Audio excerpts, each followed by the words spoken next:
Have you ever felt tired of fighting? Tired of trying to fix everything, solve everything, holding on tight when it feels like the ground is opening up beneath you? Maybe you're at that point right now, smiling on the outside, but inside, exhausted.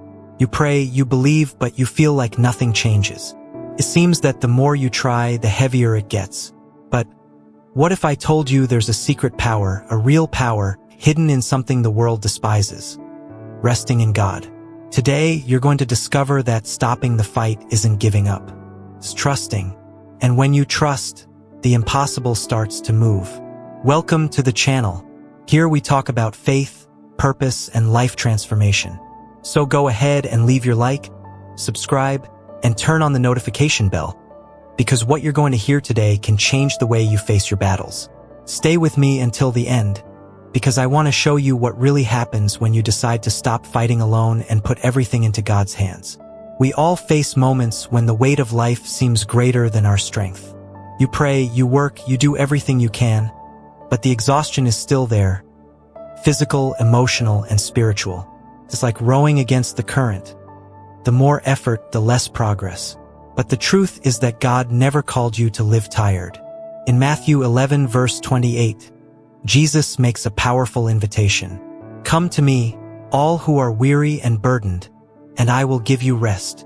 Today, we're going to understand what this truly means. We're going to talk about the power of resting in God and how it turns lost battles into impossible victories. Maybe today is the day you finally stop fighting in your own strength and start resting in God's promises. Have you noticed how easy it is to try to control everything? We want things to work out, we want to solve it quickly, we want to have control of the situation. But the problem is that this control comes at a high cost. Costs us our peace. Maybe you're fighting for a relationship that's falling apart, or trying to keep open a door that God has already closed. Maybe your exhaustion isn't physical. It's that silent burnout when you do everything you can, but nothing seems to work. You know, Peter went through something similar. In Matthew 14, he saw Jesus walking on the water. And when Jesus called him, Peter began to walk too. But the text says that when he looked at the wind and the waves, he began to sink. Why? Because he took his eyes off Jesus and tried to handle the storm his own way. That's what happens to us when we look too much at the problem and too little at the God who controls the sea. We fight in our own strength and we get tired. This is the pain of fighting alone. You spend everything you have trying to hold onto something only God can sustain. You pray, but you remain anxious. You say you trust, but deep down you remain afraid. And that's where spiritual exhaustion is born. But there is a truth that sets you free. You don't have to fight every battle. Some of them belong to God. Remember when the people of Israel stood before the Red Sea? Behind them, the army of Egypt. In front, the sea. And Moses heard from God. The Lord will fight for you. Stay calm. Exodus 14 verse 14. Maybe God is telling you that today. Stop fighting with your own hands. Rest. Because rest isn't the absence of a fight. It's trust in the one who has already won for you. But maybe you ask, how can I rest if I still don't see the victory? That's where the secret comes in. Because rest doesn't come from seeing, but from believing. Jesus knew that living in this world would be tiring. That's why he didn't say, fight more. He said, come to me, all who are weary and burdened, and I will give you rest. Matthew 11 verse 28. This come to me is more than an invitation. It's a direction. Because true rest isn't in a pause.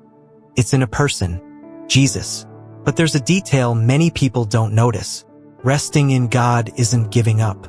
The switching places, getting off the throne of control and letting God sit. And that requires faith. When the people of Israel were in front of the sea, Moses didn't have a plan B. He only had faith. And when he rested in the word God gave, the sea parted. Rest is the space God needs to act. While you're trying to fix it, he waits. But when you surrender, he starts to move. Curious, isn't it? The world says, don't stop. Fight harder. But heaven says, rest, trust more.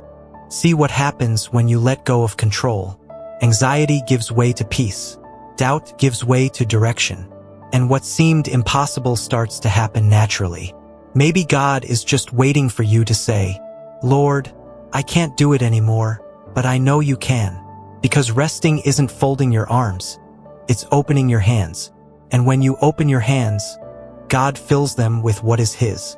Surrendering is easy to say, but hard to do, isn't it? We pray saying, "Lord, I surrender everything to you." But 5 minutes later, we're already trying to solve it our way again. Do you know why? Because trusting requires surrender. And human beings have a hard time letting go of control. But there's a spiritual secret here.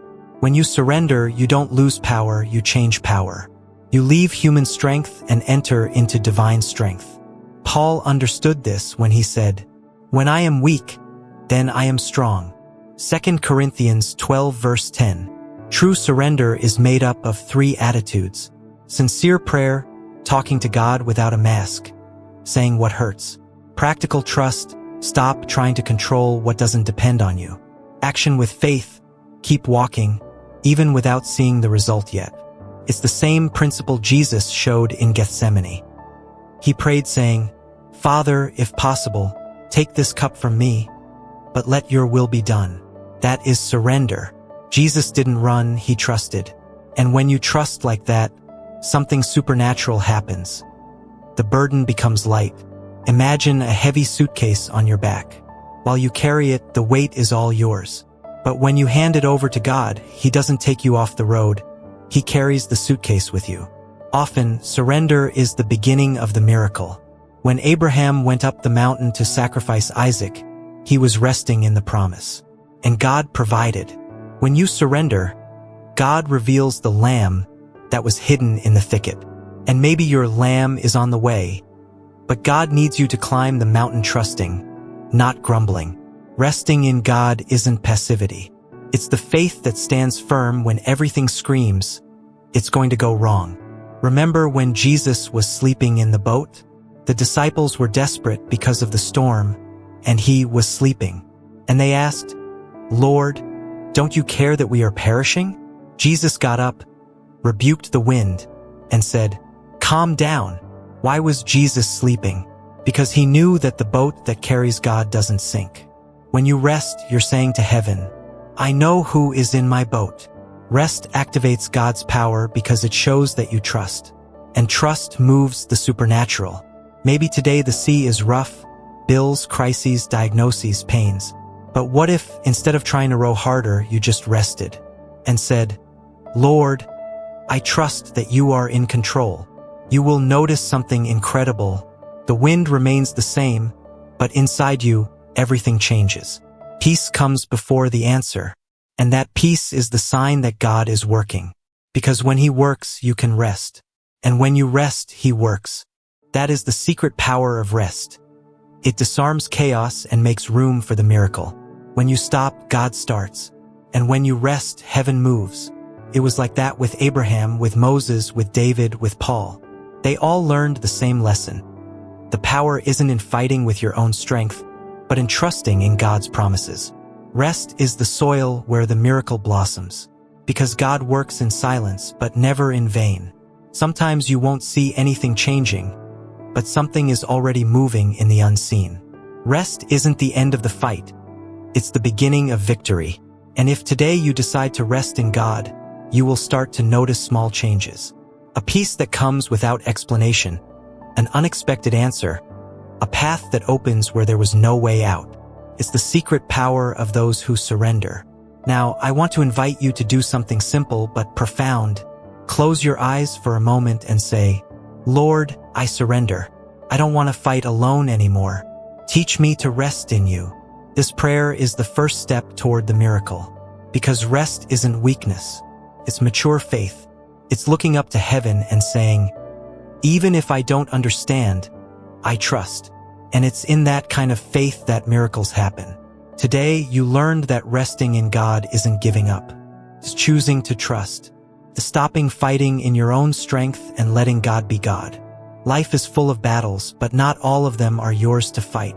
Some are invitations for you to see His power at work.